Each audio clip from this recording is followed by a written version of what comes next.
Perfecto. Al inicio de la conferencia estábamos hablando con el doctor Sara Comario acerca de que no ha cambiado gran cosa el aspecto de cómo atender a un paciente, pero tenemos más herramientas. Si nos vemos en lo que es la población de estudio, vamos a ver que la incidencia en los Estados Unidos es de 61 a 78 por 100,000 habitantes y la mortalidad sigue siendo muy estable a la mala, pues desde el 2 al 10% significativamente. Pero si nosotros tenemos una población, vamos a ver que en un porcentaje significativo va a haber va a ceder espontáneamente y vamos a tener un 20% de pacientes que van a persistir. Es donde intervenimos, Mario. O sea, es una forma de ver que de cada 10, seguramente 2 pacientes sí requieren el abordaje endoscópico por nuestra parte. Y de esos pacientes, donde vamos a evaluar el riesgo, tenemos que considerar qué pacientes van a seguir teniendo una recurrencia o no. Efectivamente, y también endoscópicamente vamos a valorar el riesgo de esa lesión o de la patología que es la que está provocando la hemorragia del tubo digestivo para tomar decisiones. Esta es una simulación. Acuérdense que un modelo es una simulación de la realidad. Hemos estado trabajando, creo que ya desde 2003, con los modelos biológicos. Actualmente estamos ya dando un salto a lo que son la tecnología con polímeros, con plásticos, para tratar de tener accesos y que el uso de endoscopios no sea de uso exclusivo en animales. Y como todo tiene un inicio, pero también hay las tablas, ¿no? O sea, así como en la Biblia existen 10 mandamientos, seguramente en la hemorragia va a haber la misma. Y las recomendaciones, la primera recomendación es, la terapia endoscópica debe lograr en la mayoría de los casos la hemostasia en la hemorragia digestiva no varicosa. ¿Podrías decir de qué depende? De la lesión y de los factores agregados al paciente, comorbilidades. Aunque hagamos adecuadamente una terapia con una sonda caliente, si un paciente es nefrópata, está en estado de uremia, pues el grado de cicatrización va a ser mucho menor que un paciente normal o un neumópata. Entonces hay que tomar esas condiciones. Pero el entrenamiento que tenemos que tener, hay gente que es experta con la aguja. Hay gente que es experta, por ejemplo, con la sonda caliente. O con el hemospray, que vamos a hablar. Pero cada técnica tiene que tener un entrenamiento. Entonces, la recomendación 2 nos dice, primero hay que tener pacientes. Sí, definitivamente. Estabilizar al paciente, ¿no? ¿Y cómo estabilizamos? Esto lo vamos a ver ahorita. Hablan de reanimación, el triaje y cuándo realizar la endoscopía. En otro momento hacíamos la endoscopía primero y teníamos una gran mortalidad seguramente, ¿no? Sí, de hecho ya hay estudios bien establecidos donde comparan la endoscopía inmediata contra la endoscopía en las primeras 24 horas, donde ya estabilizaste a tu paciente, donde lo transfundiste, donde le repusiste volumen y bueno, eso mejora un poquito las condiciones. Entonces, tenemos un manejo inicial donde estamos hablando del estado hemodinámico de nuestro paciente, obviamente la resucitación que implica la administración de líquidos, en sus casos va a ser sangre, el uso de cierto tipo de medicamentos, hay que recordar que el leptoide va más para la hipertensión portal, y vamos a hablar de algunas cosas en especial. Pero el triaje nos habla de qué paciente va a ir como un paciente externo, qué paciente se tiene que hospitalizar y qué paciente requiere estar en una terapia intensiva. El aspecto endoscópico, esta es una pregunta muy importante.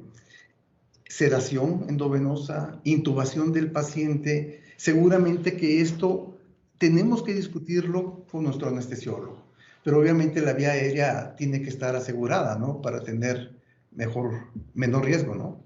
Y sobre todo, la gravedad de la hemorragia y la intensidad de la hemorragia puede ser uno de los factores. O sea, un paciente que tuvo una hematemesis masiva de 500, 800, seguramente, pues sí, necesitamos intubar a ese paciente porque... O la edad. O la edad. Los factores de riesgo. Entonces, vean cómo hay muchas escalas y vamos a tocar algunas de ellas, pero en la declaración 1 y 2 nos hablan que esta escala de Glasgow-Blatchford nos va a predecir el resultado clínico. Y si tengo una escala menor de 1, lo puedo manejar como un paciente externo. Y habla de lo que es la urea, de la hemoglobina, en hombre como mujer, la presión arterial sistólica y el pulso, y la forma de presentación. Y en base a este score, decidimos qué paciente requiere una intervención. Pero si vemos por otra parte una escala de Rockall, vean cómo aquí habla de edad, shock, comorbilidad, diagnóstico, estigmas mayores, y esta nos sirve más para mortalidad que para recurrencia. Sí. Entonces, si nosotros vemos lo que es tasa de recurrencia de hemorragia y la tasa de mortalidad, esto va a incrementarse de acuerdo al número de factores que tenemos con esta escala. Tú tienes mucha experiencia con esta clasificación. ¿Qué podrías decirnos de ella? Primero, que está validada, e incluso hicimos nosotros un trabajo en el Hospital General, validamos esta clasificación y predice, efectivamente, predice la mortalidad a 30 días, pero es muy fácil de poder recordar porque si se fijan Blatchford o Rockall, tenemos que sacar a lo mejor nuestros apuntes para acordarnos de todos los factores y darlo. Sin embargo, el nombre de la escala nos va dando lo que necesitamos, que es el grado de albúmina. Si está por debajo de 3, le damos un punto. El INR, si está por debajo de 1, le damos un punto. O por arriba de 1.5, perdón. El estado mental con el que llegó el paciente y la presión sistólica con la que se ingresó el paciente y obviamente los 65 años de edad. Entonces, estos factores nos va a decir por cada factor cómo va incrementando el alto riesgo, ¿no? Y si podemos ver en lo que es el área bajo la curva, vean la predicción de esta escala en relación y comparada contra Blatchford, van a ver que mientras más se acerca este hombro a este sitio, tiene mayor predicción para mortalidad. Otra declaración es que no en todos tenemos que utilizar la sangre. Vamos a valorar ciertas características. La transfusión sanguínea debe ser restringida a la hemorragia digestiva superior y el uso de plaquetas no tiene beneficio aún en pacientes que estén con antiplaquetarios. Entonces vamos a tener varios problemas. Inestabilidad hemodinámica, el uso de cristaloides. Sí. Transfusiones, siempre que esté por debajo de 7, subirlo. Eso cambia un poco con los cardiópatas. Y los nefrópatas. Y los nefrópatas. El uso del IVP, los inhibidores de bomba de protones, inclusive utilizarlo como bomba, 80 miligramos en infusión, como bomba, y después 8 miligramos por hora durante 72 horas. Vean cómo tiene un grado de recomendación fuerte y un nivel de evidencia de moderada a fuerte. Igual el INR hay que buscar que disminuya, o sea, de 2.5, utilizando vitamina K, plasma. Sin embargo, la evidencia sigue siendo débil. ¿Por qué funciona el IVP? ¿Cuál es el objetivo del IVP? Normalmente se crea un coágulo de plaquetas en un inicio. Posteriormente se hace un coágulo de fibrina, que es el que me da la hemostasia final. Si yo tengo esa conversión constante de pepsinógeno a pepsina, se va a degradar el coágulo, porque la pepsina es muy deleterio. Pero si yo mantengo un pH intragástrico por arriba de 6, la mayor parte del tiempo del día, de 24 horas, esto se bloquea, la conversión se hace irreversible de pepsinógeno a pepsina. Entonces, la presencia del coágulo, vamos a ver que tiene un factor significativo en un grupo de pacientes donde van a tener una franca mejoría. La recomendación 3, sobre la hemostasia endoscópica, hay que conocer las indicaciones. Hay que conocer la eficacia de cada método y las limitaciones también de cada uno de acuerdo a las características. Recomendación 4, 5, aquí sí hago mucho énfasis, Mario, y seguramente vas a estar de acuerdo conmigo. Al principio el problema es del paciente, pero en el momento que yo meto la mano, ¿de quién es el problema? ¿De nosotros? Ya, de nosotros. Entonces tenemos que tener todo lo necesario para actuar. Nos hablan de pinzas monopolares, sí hay que gestionarlas, es importante. Inclusive el clip Ovesco, bajo ciertas circunstancias. En casos muy seleccionados, cuando hay falla, por ejemplo, a la coagulación y a los clips. De lo que vamos a hablar más adelante, el uso de los polvos hemostáticos. Y eso inicia con la medicina militar, o sea, cómo detener una hemorragia súbitamente. Estamos hablando de hemorragias masivas, como terapia de rescate, en la hemorragia difusa por malignidad, que ha habido una falla inclusive, pero no como método inicial. Estas eran las recomendaciones que se tenían y vamos a ver qué ha cambiado. La recomendación 8 es, si yo hago una intervención, tengo un espacio de consecuencias. Puede ser que el paciente no tenga complicaciones, pero dentro de estas complicaciones, una es la hemorragia creada ya por nosotros. Por ejemplo, después de una resección, después de una esfinterotomía y polipectomía. Y conocer qué tipo de técnicas podemos utilizar y cómo minimizar el riesgo. Pero también hay que considerar, muchas veces habían foros donde se ponía, y tú tienes una formación igual que yo, quirúrgica en un inicio, yo ya no, ya la dejé hace mucho tiempo, pero parecía que ponían como adversarios al endoscopista y al cirujano, y esto no es así, nunca ha sido así. Si nosotros tenemos una hemorragia refractaria, tenemos que considerar la radiología intervencionista, en su caso, o considerar la cirugía como métodos alternativos. Pero si ya me funcionó la terapia endoscópica en úlcera péptica, por ejemplo, yo creo que ya no es adecuado considerar la embolización arterial a través del catéter. Pero igual, si nosotros tenemos un paciente con hemorragia digestiva, no sabemos con lo que nos vamos a encontrar.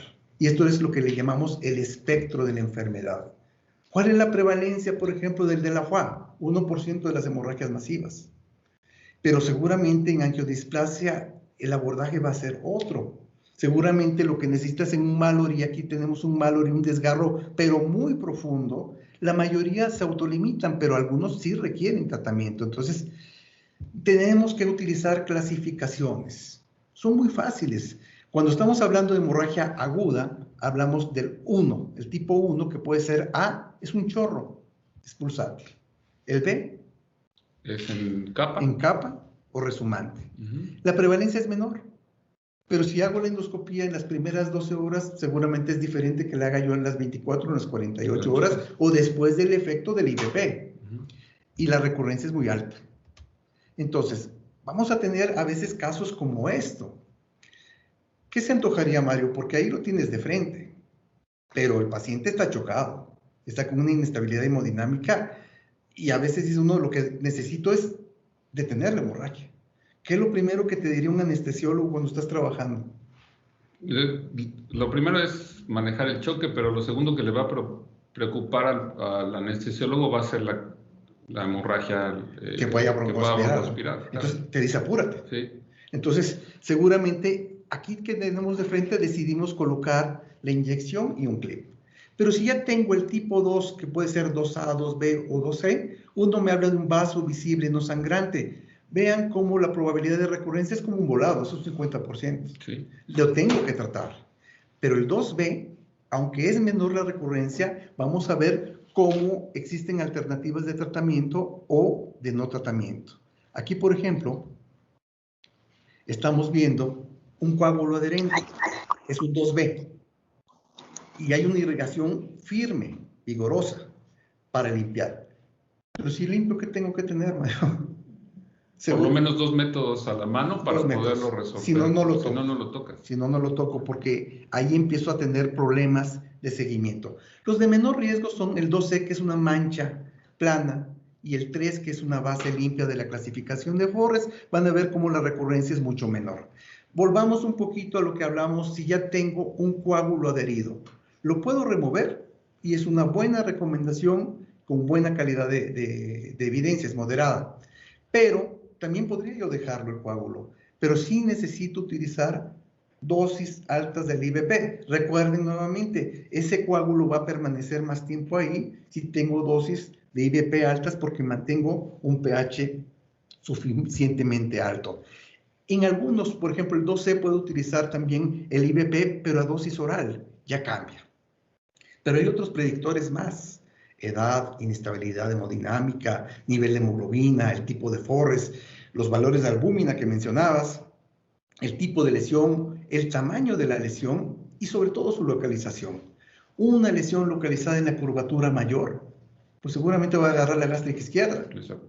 Pero si la tenemos en la pared posterior del duodeno, estamos hablando de la gastroduodenal. Pero tenemos el problema de que un endoscopio, la angulación que puedo tener por la salida del conducto de operaciones, no tengo la capacidad de moverme tan libremente hacia la parte posterior del duodeno. Entonces, hay varios métodos. ¿Cuál es mejor? Se han probado muchos. ¿Qué hace la terapia de inyección? ¿Qué hace la sonda caliente, el hemoclip o el argón? Vean cómo los mecanismos son diferentes. El primero crea una vasoconstricción local, la inyección, y un efecto de volumen, el tamponaje. La sonda caliente implica una coagulación coactiva, que significa que necesito tener una firme presión con el catéter y pasar calor. El tercero es una obturación mecánica, que es el hemoclip, y el argón plasma, que es una fotocoagulación. Aquí estamos viendo una hemorragia, este es en Ilion. Es una paciente de 75 años que estaba de paseo en Playa del Carmen, Argentina, la paciente, y empieza súbitamente y chocada. Ya en México la trasladaron en ambulancia aérea, y vean, este chorro es arterial, pero es en el ilion. Esta paciente tenía una iliotransversoanastomosis, y eso ayudó a que alcanzáramos este sitio del ilion. Estamos viendo cómo vamos a colocar un hemoclip, inclusive ves la pulsación.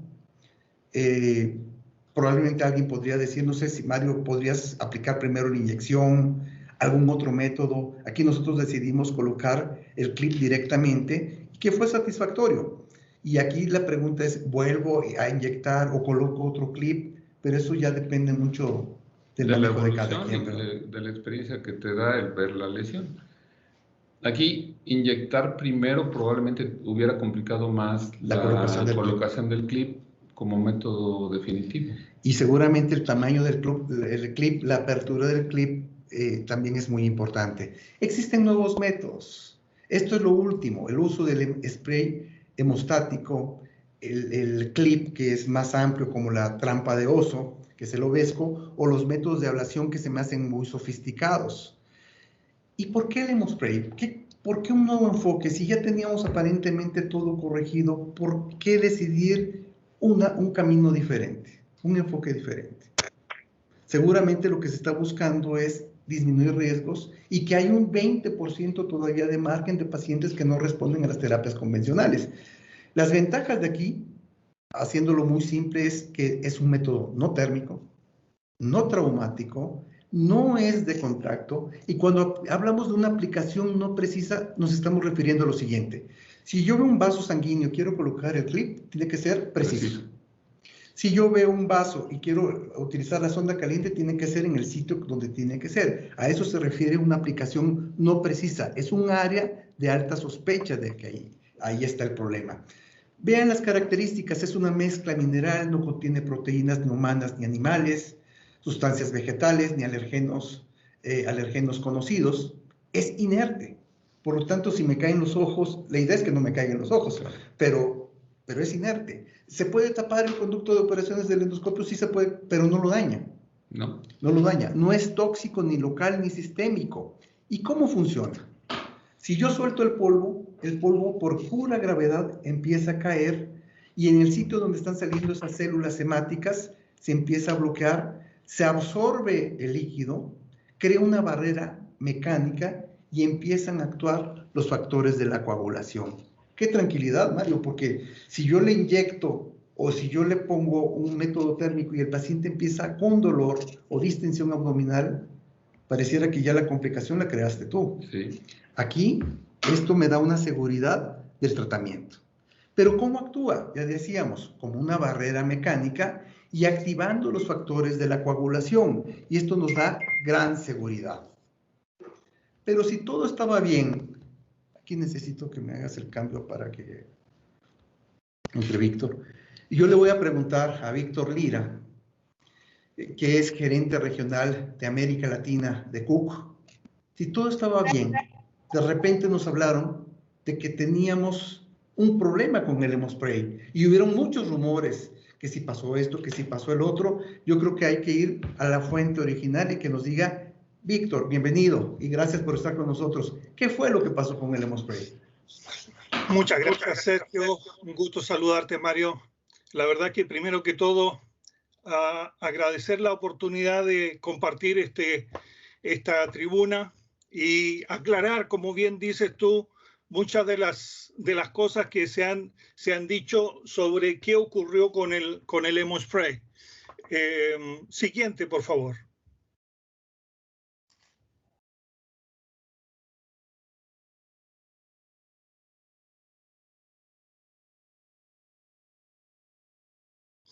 Como ustedes saben, o la mayoría de ustedes saben, en febrero de este año, Cook inició un recall voluntario de el Hemospray, es decir, se retiraron todas las unidades vendidas en el mundo entero entre enero del 2017 a el 15 de enero del 2020.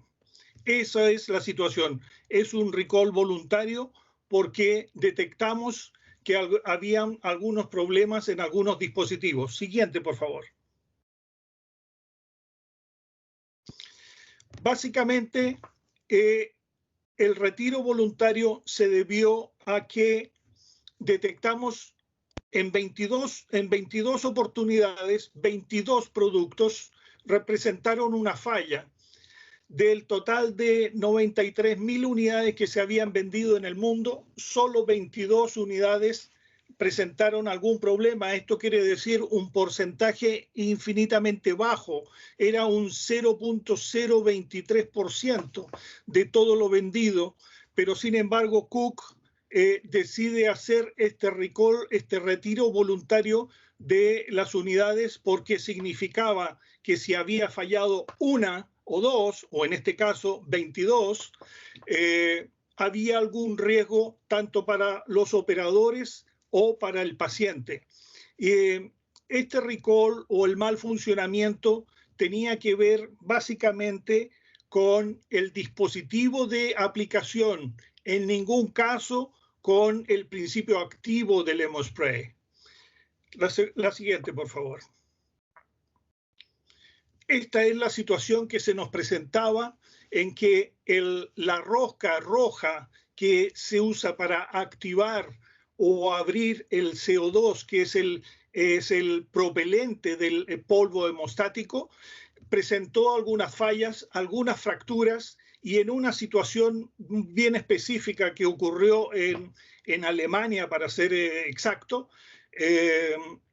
el cartridge de CO2, el cilindro de CO2 fue expulsado hacia atrás por la presión que este contiene y golpeó una torre de Herbe. Entonces, evidentemente, además de pagar la torre Herbe, la pantalla que se quebró en su momento, la enfermera que había activado el dispositivo presentó una laceración en una de sus manos. Entonces, la verdad que ante esta situación, Cook tomó la difícil decisión, créanmelo ustedes, de retirar el producto, porque estaba en riesgo, repito, estaban en riesgo la seguridad de los pacientes o la seguridad de los operadores. Por favor. La siguiente, por favor. Hicimos una investigación y la verdad es que no fue tan fácil. Aquí podemos ver una gráfica porque hemos usado este mecanismo para ejemplificar cuál fue lo que realmente sucedió. En la línea roja podemos ver que es la resistencia de la rosca roja de activación del CO2, el cual presentaba algunas inconsistencias en cuanto a su resistencia. Siguiente clic, por favor.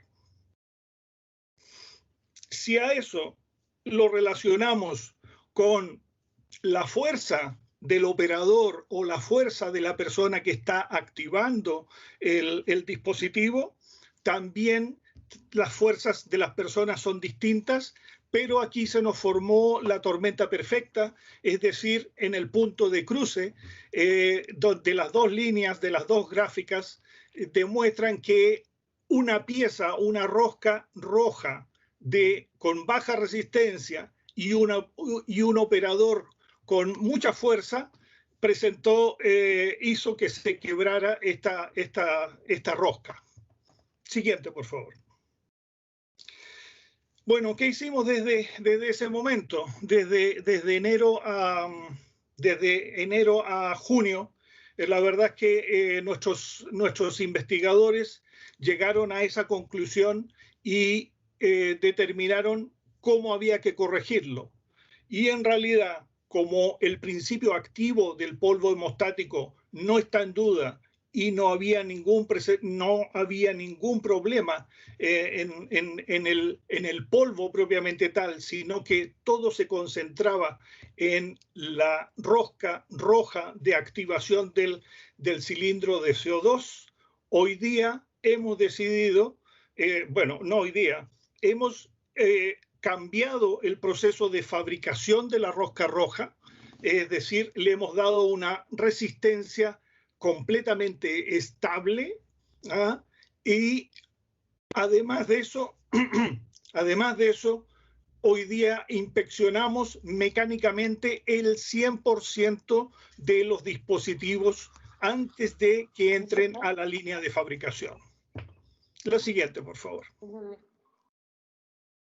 Bueno, después de estas investigaciones, la verdad es que los organismos reguladores tanto de Estados Unidos como de Europa nos autorizaron a volver al mercado, y es por eso que hoy día queremos compartir con ustedes esta gran noticia, esta gran novedad de hoy día estamos de vuelta con el Hemospray en el mercado. Por favor, la siguiente.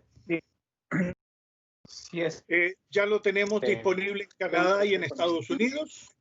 En Latinoamérica está disponible en Chile, en Puerto Rico y ahora en México.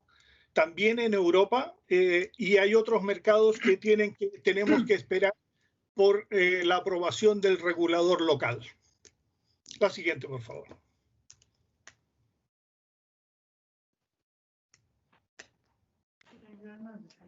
Ya no puede comenzar una conferencia. Eso es en relación a lo que sucedió con el retiro voluntario del Hemospray. Esas son las acciones correctivas que hemos hicimos, y hoy día comparto con ustedes la buena noticia de que nuevamente estamos disponibles en el mercado mexicano. Muchas gracias. No sé si tienen alguna pregunta o las preguntas son para el final. Sí, muchas gracias, Víctor. Vamos a tener las preguntas al final. Y sí nos gustaría que sacaran esas preguntas, porque siempre hubo mucho dilema qué es lo que estaba ocurriendo. Y creo que la explicación es muy clara de lo que sucede, y que de alguna manera ese perfeccionamiento nos da una tranquilidad en cuestión del uso nuevamente, porque no requiere un reentrenamiento en el método. Más bien es una optimización del recurso. Exacto. Muchas gracias, Sergio. Muchas gracias, Mario. Muchas gracias. Bueno, pero una pregunta, Lilia, aquí es muy importante ver, ya sabíamos cómo funcionaba el Hemospray y de alguna manera hubieron talleres de entrenamiento, porque nuevamente hablábamos de que una técnica se tiene que entrenar. ¿Y qué hay de nuevo en esto?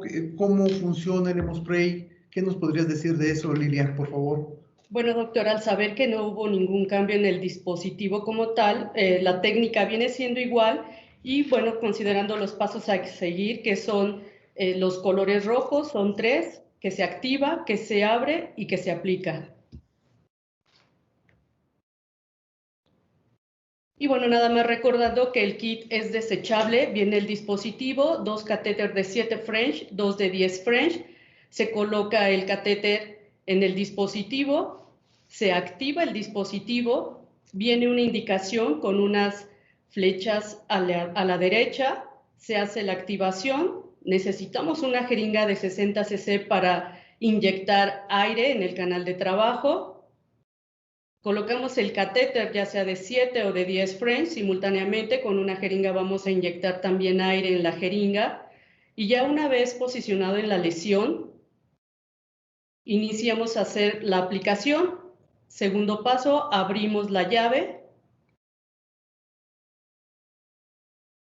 hacia adelante, al frente, y solamente oprimiendo 1 o 2 segundos el botón, que es la tercera parte, hacer la aplicación del polvo hemostático, 1 o 2 segundos para hacer la aplicación y el polvo va a hacer su efecto de caer en la mucosa.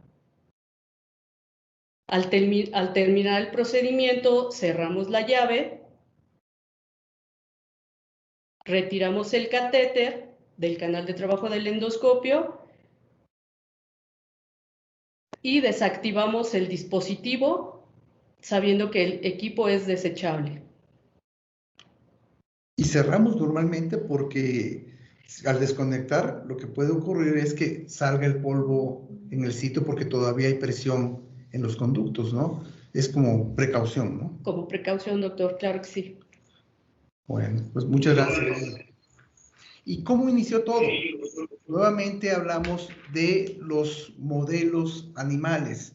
Aquí se inicia con un modelo porcino heparinizado de hemorragia arterial, donde tenemos 10 cerdos. En 5 se hizo una técnica de simulación en hemorragia arterial severa, esa es la técnica sham, y en 5 se colocó el hemospray, donde se logró un porcentaje del 80% de un control satisfactorio. Después vino creando una haz vascular de la arteria y la vena gastroepiploica, se hace un corte con punción con aguja bisturí, y tenemos el grupo experimental y el grupo de control. En el grupo de control, en todos los cerditos se provocó la muerte por la hemorragia masiva. En el grupo experimental se vio que hubo una recuperación total al 7º día con un 100% de hemostasia, sin complicaciones, y en la necropsia no se observaron ni granulomas ni embolizaciones. Esto es el primer estudio en modelo animal que nos habla de la seguridad y de la efectividad. Y prácticamente ese es el ejemplo de lo que ocurre cuando se crea ese haz vascular. Van a ver que es una hemorragia arterial muy importante y la aplicación del polvo logra el control de la hemorragia aproximadamente en el primer minuto. Pero no veo, Mario. Ahí ya el polvo me está estorbando y una desesperación que tiene el endoscopista es querer ver. Y a veces lo que hace es aspirar. ¿Qué sugerirías ahí?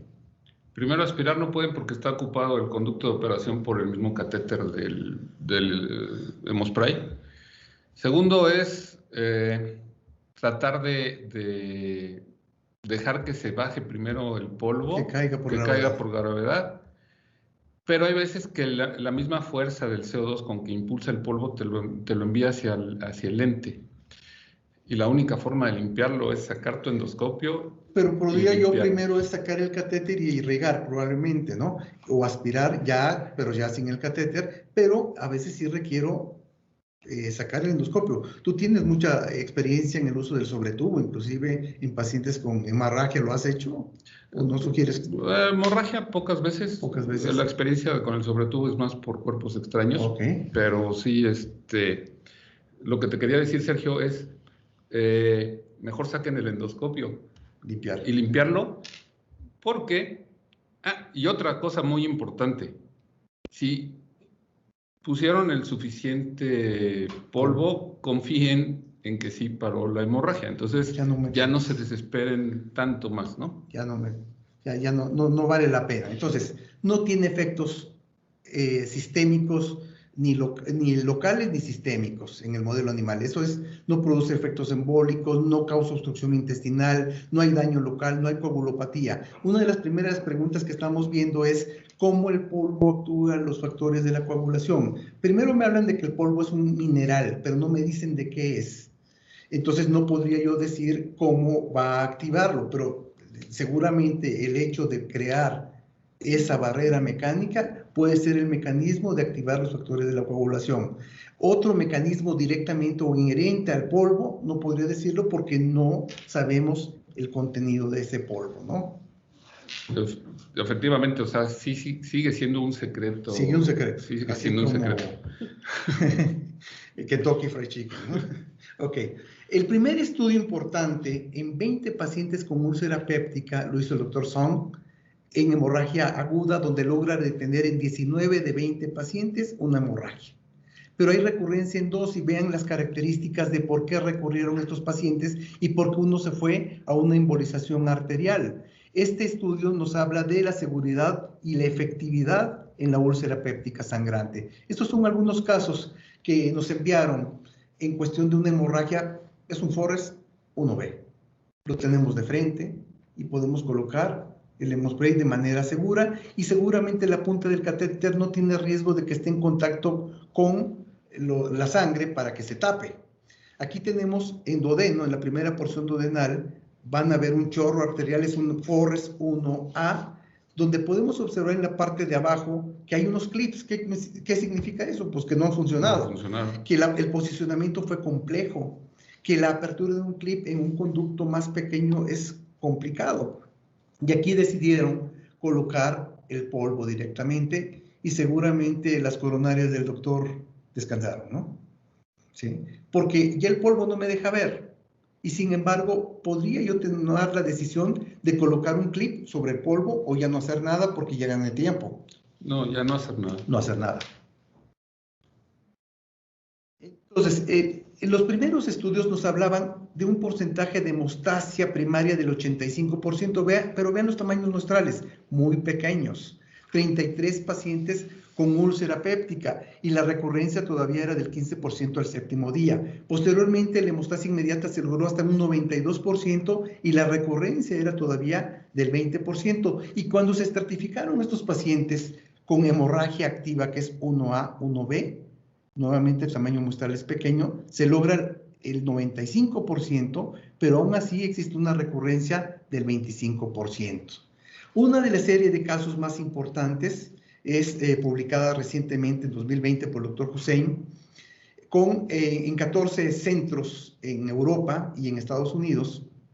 Vean el tamaño muestral, son 202 pacientes, la edad que nos habla de mayor probabilidad de comorbilidad, y podemos ver que muchos de ellos ya tenían anticoagulantes, antiagregantes plaquetarios o el consumo de AINES. Y vean la localización de las úlceras, predominantemente en duodeno, seguida por estómago y por esófago, y vean el porcentaje, es del 77% de Forrest 1A o 1B, que estamos hablando de una actividad significativa.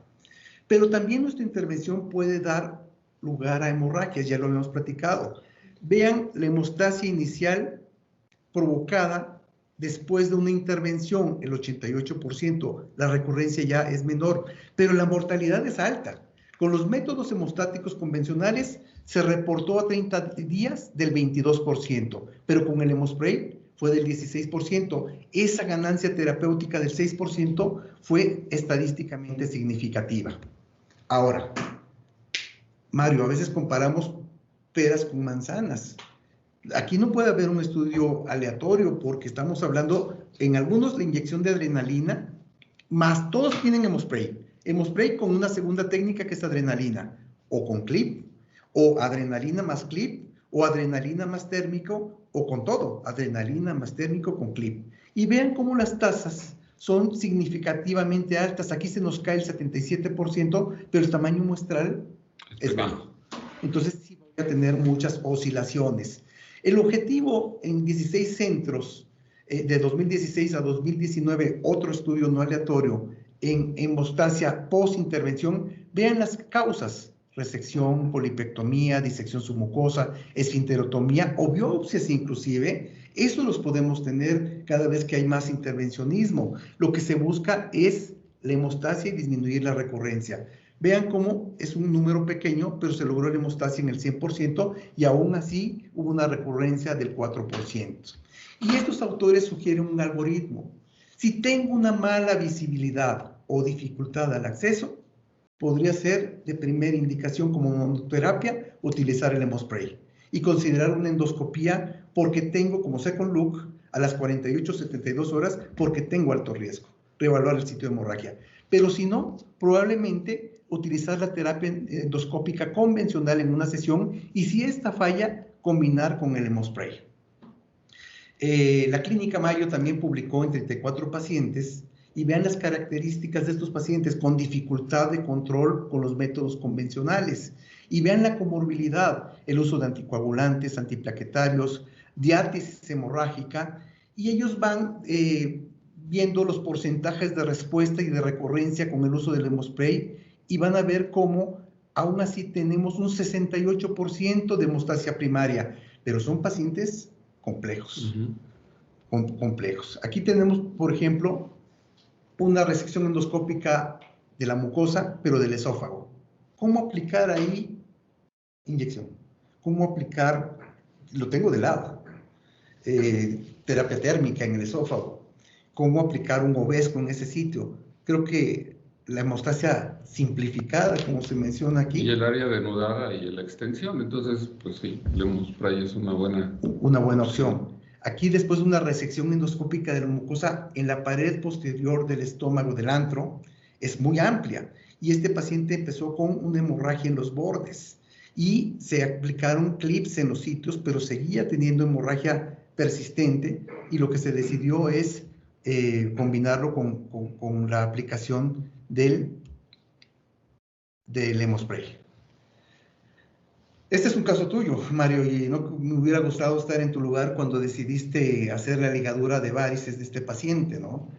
Es que era una paciente de 68 años que había sido ligada 5 días previos y volvió a reincidir en la hemorragia, y cuando entramos vimos ahí el vaso visible, lo alcanzaste a ver, sobre la varice. Entonces no podíamos dejar esa varice así, sobre todo que ya había tenido la recurrencia. Intentamos poner la liga, lo logramos con éxito en la primera, pero en la segunda aplicación botó la hemorragia y se colocó el Lemospray. Vean cómo queda toda la capa del Lemospray, sobre todo el esófago, hecho un molde ahí sobre... Sí. Seguramente en otro momento hubieras decidido la sonda de Zen-Stack en Blackmore. Sí, el problema es que ahorita ¿dónde la consigues? Ya no hay. Por eso es que en pacientes con varices, aunque no está autorizado en México el uso, o sea, está permitido por la compañía, seguramente tenemos que considerarlo como una terapia de rescate. Exacto. A veces vemos lesiones como esta y decidimos, estamos en el colon derecho, decidimos en este momento cortar ese pólipo. Vean cómo tiene una base ancha, ya está inyectado, tiene índigo carmín, por eso ven esa tonalidad azul, se pasa el asa, estamos muy cerca de la válvula ileocecal, pero decidimos ahorrar costos en el paciente y después de cortar, no colocar un clip. No, bueno, un gran error, ¿no? Creo que ya está documentado, pero bueno, y acaba de salir también artículos que dicen, ¿no? En algunos casos ni siquiera ponerle el clip va a ser suficiente. No va a ser suficiente. Y van a ver el fondo de la úlcera creada, se ve, esa submucosa se ve de una tonalidad azul que me habla propiamente de la submucosa. Y el paciente llega a las 24 horas con una hemorragia resumante, con un coágulo adherente, con una hemorragia intermitente, y aunque no tiene un choque, hay que hacer algo. Y en ese momento ya incrementamos los costos del paciente por no tener una buena toma de decisiones desde el inicio. Y ahí dice, bueno, necesito un clip. Sí, pero me gustaría un clip que tuviera una rotación de los 360 grados y que tuviera seguramente una amplitud necesaria para afrontar los bordes. Pero solo hay este. Y ya empezamos otra vez con problemas. Entonces, no tengo la rotación, tengo que posicionarme, tengo la dificultad. Obvio, aquí tenemos también que tener el control con el que me está ayudando, ¿no? Por un lado, estoy empujando, manteniendo el colonoscopio en su sitio. El paciente está en ciertas condiciones que ya se vuelve un conflicto para el endoscopista. Seguramente la colocación del Lemospray aquí va a ser pues un más tranquilizador para el anestesiólogo y para el endoscopista en sí. Vean cómo colocar el segundo clip, ya que el primero no quedó suficientemente en la posición que hubiéramos querido. Entonces ya tenemos una dificultad de cómo brincar ese clip para tratar de colocarlo de una manera más satisfactoria. ¿Qué hubieras hecho tú, Mario, de primera instancia? ¿Inyectar? No, creo que planear más la colocación del clip, empezar por la parte más distal y viniéndonos a la proximal, y en este caso fue la proximal y la apertura, porque la lesión estaba, bueno, la parte de la hemorragia está un poco más arriba, entonces sí, también eso cuenta, o sea, la experiencia de la localización, ¿no? La localización, y seguramente tener el Lemospray va a ser, nos cambia todo, claro. Nos cambia el panorama.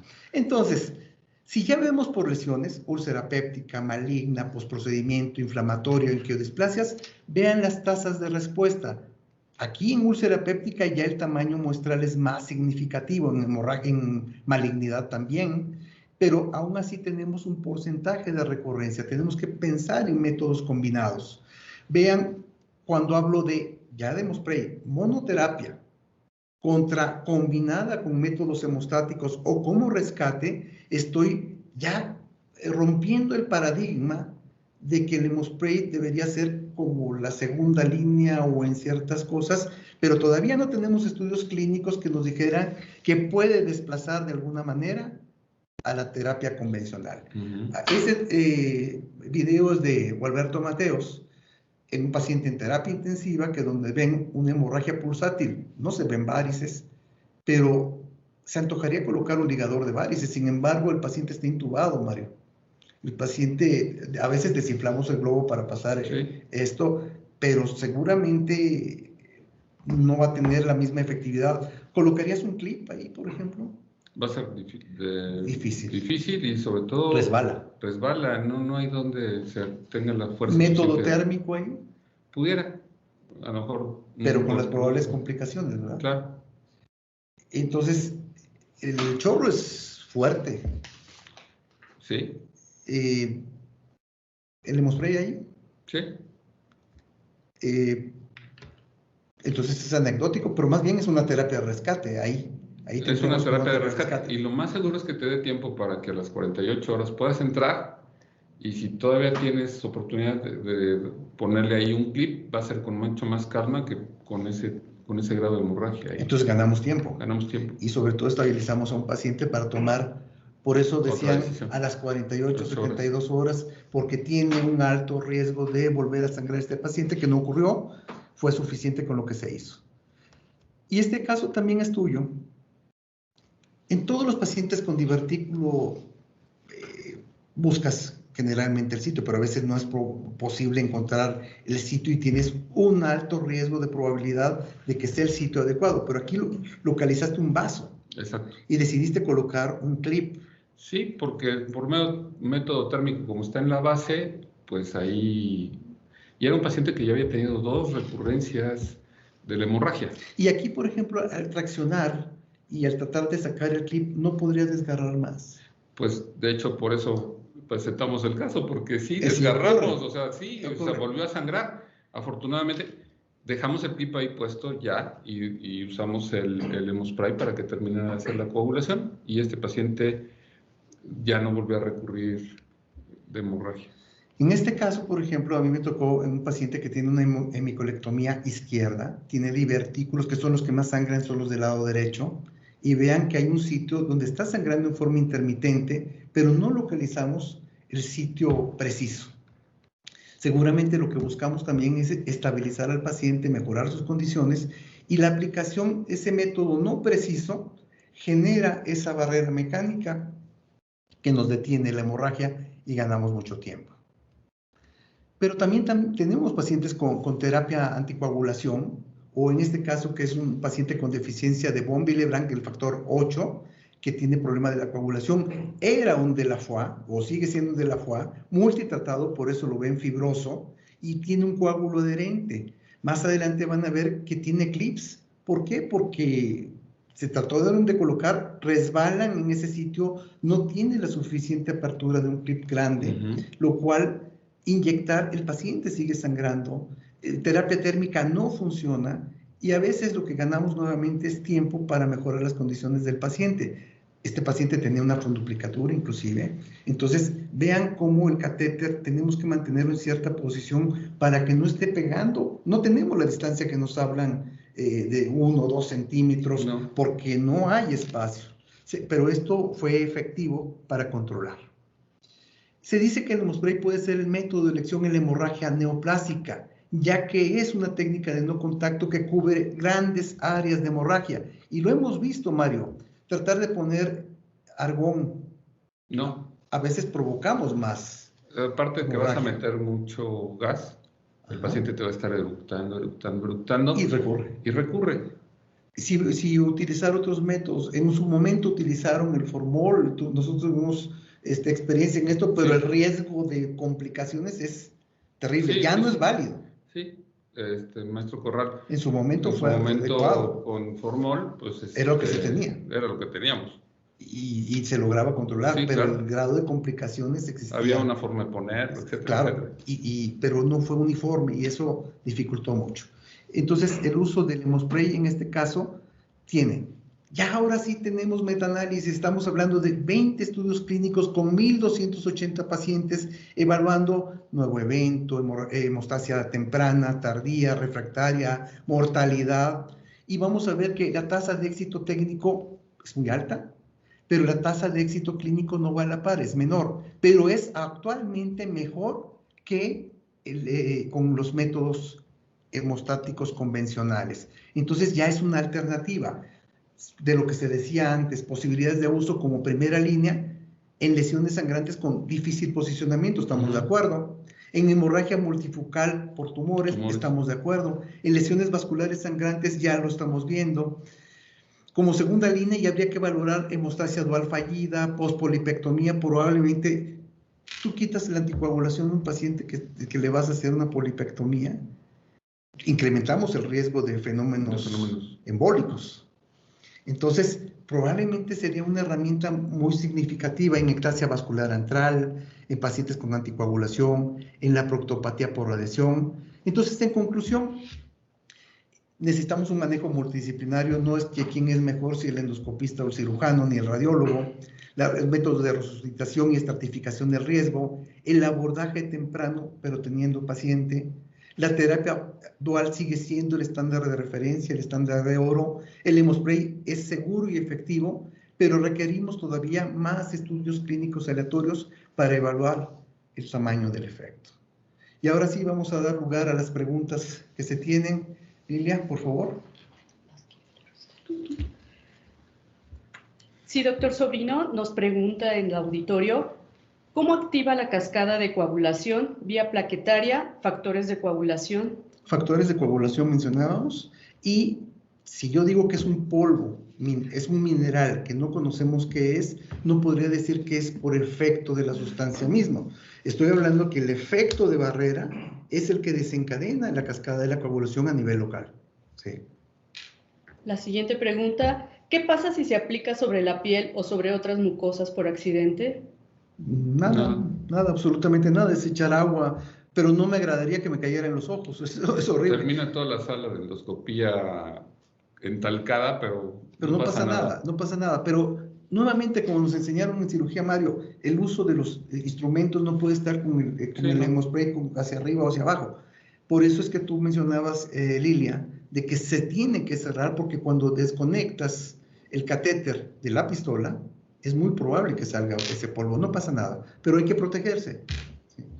Bueno, aquí nada más comentaría, precisamente también para eso son los talleres, hacer las indicaciones pertinentes, así como a los asistentes, que son las personas que les ayudan a ustedes, y sobre todo si llegara a caer polvo en los ojos, solamente agua, doctor, echar agua, nada más.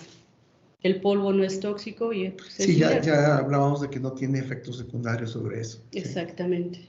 Ni daño al equipo tampoco. No. Sí. La siguiente pregunta, ¿qué diferencia con el Hemospray que vende otra compañía y que se vendía cuando no estaba el de Cook? Sí, hay dos polvos. Está el Endoclot y otro Acafert, que es turco. Uno, el Endoclot tiene más efecto a nivel, es como un tipo almidón. Es almidón y hace lo mismo desde el punto de vista de barrera mecánica, pero no tiene tanto sustento académico con y la técnica de aplicación más compleja, una bomba de aire y estarle pegando como si fuera un pelón de estos de tamarindo de polvitos, y hay que estarle ahí echando. Es más complicado la técnica, tiene el mismo principio, pero si nos vamos a evidencia clínica en la literatura de lo que tenemos actualmente, lo que es el Hemospray tiene una solidez científica, ¿no? Exactamente, y además Hemospray solamente es Hemospray, solo es uno, Hemospray. La siguiente pregunta es, ¿Hemospray para úlcera duodenal FIA en pared posterior es recomendable de primera intención? Yo pensaría que sí, antes me adelanto a ti, Mario, pero ya comentábamos, pared posterior, sacar un accesorio y tratar de moverme a la derecha no es lo mismo que a la izquierda, a la pared anterior. La técnica de contacto, tú tienes videos de pacientes con el uso de la sonda caliente sobre la pared anterior, con cierta facilidad, pero en la pared posterior es más compleja. Mucho más Colocar complejo. un clip en ese sitio, en esa angulación, o cuando trato de hacer una retroflexión, va a ser muy complejo. La apertura del clip también va a ser complejo. Yo creo que sí podría ser una indicación basada en el posicionamiento, lo que se mencionó como indicaciones específicas, ¿no? Te podría ayudar traer un cap en la punta del endoscopio, pero eso también te va a dificultar el manejo, por ejemplo, con un clip, y manejar un clip con un cap dificulta, y sobre todo tratando de ponerlo en la cara posterior del lugar. Ok, la siguiente pregunta, ¿tiene caducidad el producto? Sí tiene caducidad y es de 3 años. Y preguntan, ¿por cuánto tiempo más pasada la fecha es seguro usarlo? Hasta que expire, es seguro usar Pero es el más producto. probable que se escape el gas y que mantengas el polvo. Claro. Pero a veces primero te acabas el gas y es por la técnica misma. O sea, tú hablabas 1, 2, aplicación, 1, 2. A veces lo que queremos es aplicar como si estuviéramos rociando algo, como si fuéramos un bombero, ¿no? Y no es así. Sí, pero no usar el hemospray después de su fecha de caducidad. 3 años tiene. La siguiente pregunta, ¿hay casos donde se tenga que usar más de un dispositivo para controlar sangrado? Sí, sí. O sea, yo, y lo hemos mencionado en muchos talleres, Mario, ya como endoscopistas tenemos que ser gestores de la salud. Ya no nos podemos meter a un procedimiento como hacíamos antes, con una aguja de escleroterapia, y con eso tratar de controlar todo. Tenemos que tener todo lo necesario y ahora sí, escogemos qué es lo que sigue. Pero creo que la pregunta iba más en, creo que entendí que podemos acabarnos uno y utilizar el segundo hemospray. No. Si se refiere bueno, si la pregunta se refiere a cuántos dispositivos podemos utilizar en un paciente, es hasta 3 dispositivos, no más de 3 hemospray en un paciente. Pero sería absurdo pensar en 40 capas como si con la primera logras lo mismo. La única vez que he utilizado prácticamente acabarse el hemospray fue en un mieloma múltiple, ¿lo viste? Sí. No lo pasamos ya por obviedad de tiempo, pero ha sido la única vez que sí, hemos... por lo extenso. Por lo ¿no? extenso. Por lo extenso. Sí. Ok. La siguiente, ¿de qué está hecho el polvo? Igual que Kentucky Fried Chicken, no nos dicen por qué, O pero... la Coca-Cola. O la Coca-Cola. Nadie sabe qué. Minerales. Sí, dicen minerales, pero no me dice nada, ¿no? ¿Hay posibilidad que un paciente pueda tener un efecto alérgico y si lo presentara, qué se hace? Actualmente no ha habido, no tiene alergenos, no tiene propiedades, o sea, no hay reportes sobre ello. Sí. La siguiente, bueno, aquí se refieren un poco a la técnica de qué debe de hacerse si se tapa el catéter. La primera, tener el otro a la mano. Esa es la primera.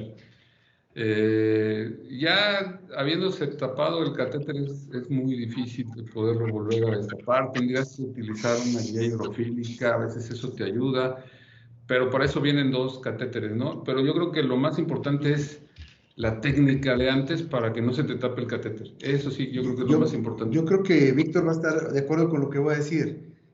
El entrenamiento. El entrenamiento, porque la técnica va, a veces dice uno, no funciona el hemospray. ¿Por qué? Porque se tapó. No, es un problema de técnica. Lo que tenemos que es, decíamos, el polvo y el agua. Tenemos que mantener la punta del catéter lejano de la succión, lejano del líquido sanguíneo, y mantener eso, la probabilidad de que se tape el catéter es mínima. Existe de todos modos. Sí, claro. Ahora, utilizo el de 7 French o el de 10 French. Acuérdense que de alguna manera el French no sabíamos qué era, pero en la secundaria nos decían el valor de pi, 3.1416. Ya, ese es un French. No se nos va a olvidar nunca. Entonces, un 10 French es más grandote que el de 7 French, pero no entra en el endoscopio. No entra en el endoscopio convencional. Entonces, tengo que utilizar C. Sí, y si me alejo o me acerco, prácticamente tengo el mismo rendimiento con el de 7 que el de Con el 10, 10. pero es mantener seco el catéter, la técnica, y eso hace, puedo cortar la punta, ya no veo lo que dice la parte final, las 4 letras famosas ya desaparecen, sí, pero si el catéter se tapa más arriba, pues seguramente puedo cortar una parte, pero tengo un segundo catéter que puedo utilizar. ¿Algún comentario, Víctor? No, completamente de acuerdo, concuerdo completamente con lo que dice. Hay un par de preguntas más que son bien interesantes. Ok, seguimos. Felicidades por la presentación, Clara. En mi caso lo uso mucho como terapia coadyuvante con excelentes resultados, controles endoscópicos a las 48 horas con muy buenos resultados. Doctora Marisa. Sí, es importante que tiene que haber una hemorragia activa, ¿no? Porque así actúa el Hemospray. Definitivamente sí. Con hemorragias activas y de difícil control. Sí. Pero sí es muy interesante ese concepto. Probablemente en una lesión que yo vea y que le tenga cierto respeto, mejor sí hacerle la endoscopía a las 48 horas. Claro. Porque ahí puede ser que ya no esté sangrando, pero entramos y todavía el vaso visible está muy grande, tiene comorbilidad del paciente, pues ya le podemos poner con mayor tranquilidad el clip o hacemos otra cosa, ¿no? Ganamos. Sí. Ganamos. Comentario, excelente presentación. En Uruguay no contamos con Hemospray. ¿Existe alguna contraindicación absoluta para su uso? Saludos, Fabián.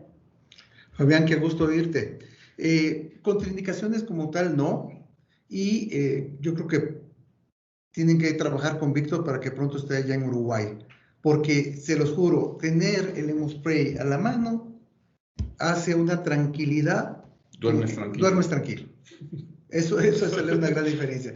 Así que tienes una gran labor, Víctor, porque hay muchos países, entre ellos Ecuador, hay varios amigos, Nelly, Triago de Ecuador conectados ahorita, de otros países, de Puerto Rico, ya está aceptado, ahí está Adolfo Sáez, ¿sí? Y yo creo que sí va a ser muy importante el entrenamiento, los talleres. De hecho, una política de la compañía fue que no se le vendía el Hemospray ni a un centro público, ni privado, ni médico particular, si no tenía un entrenamiento previo en la técnica. Creo que esta es el primer giro que se da de la cuestión académica en relación con las compañías o la industria en endoscopios, ¿no? Siguiente pregunta. Doctor Patricio, ¿sangrado posesfinterotomía endoscópica sería primera elección, ya que es difícil utilizar clips o esclerosis? Yo creo que sí. Claro. No tienes un ángulo, prácticamente el abordaje, el paciente puede sangrar de una manera, en un momento dado pierdes el campo. Y seguramente si pones el Hemospray, no va a tapar la viabilidad. ¿No? Sí. Siguiente, doctor Adolfo. Si tenemos fibrosis circundante en paciente con varices con sangrado activo, ¿se puede usar el Hemospray? Bueno, no está habilitado el Hemospray, o sea, no está aprobado el Hemospray para varices. Pero nuevamente, hay ciertas publicaciones donde hablan del uso en varices. Yo no vería por qué, porque finalmente la presión de una varice no es lo mismo que la presión de una hemorragia arterial. Y sin embargo, cuando un paciente ya tiene una ligadura y quiero aplicar la inyección, tengo más riesgo de aplicar la inyección, seguramente aplicar el polvo encima puede coadyuvar a mejorar al paciente, ¿no? Y la inyección con polidocanol o algo puede generar todavía un poco mayor más de fibrosis, hasta con riesgo de ulcerar. Pero lo que no te va a funcionar es la ligadura, eso ya lo descartamos. Definitivo. La inyección sí, está sujeto a complicaciones. Yo creo que sí es válido. Tápate los oídos, Víctor, sí es válido.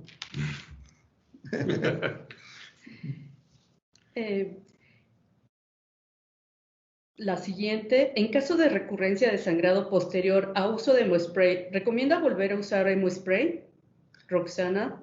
Sí se puede utilizar, claro, o sea, ya existe una probabilidad de que la recurrencia existe en un porcentaje determinado, pero dependiendo del tipo, puedo utilizar terapia dual. Si ustedes se dieron cuenta, hay un porcentaje de pacientes que siguen sangrando y pueden terminar en una cirugía, pero yo tengo que tomar en cuenta todo esto y el hemospray está indicado. Claro, como rescate puede Como ser. rescate.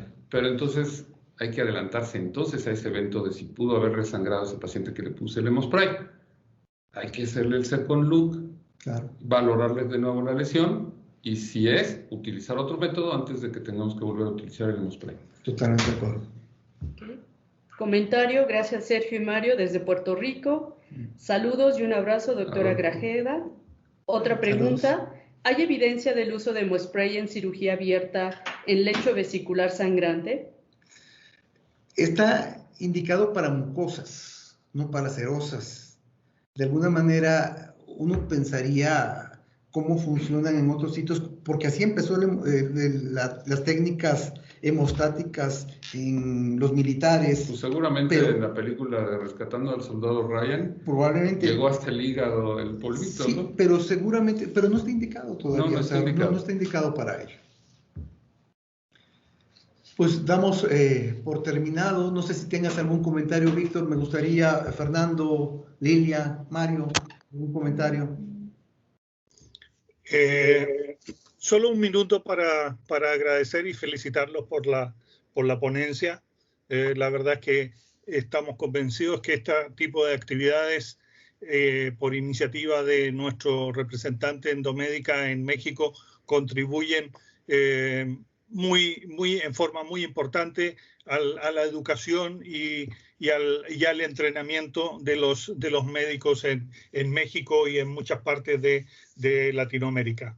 Un abrazo grande, solo agradecer la oportunidad y felicitarlos por las presentaciones. Gracias a ustedes por invitarnos.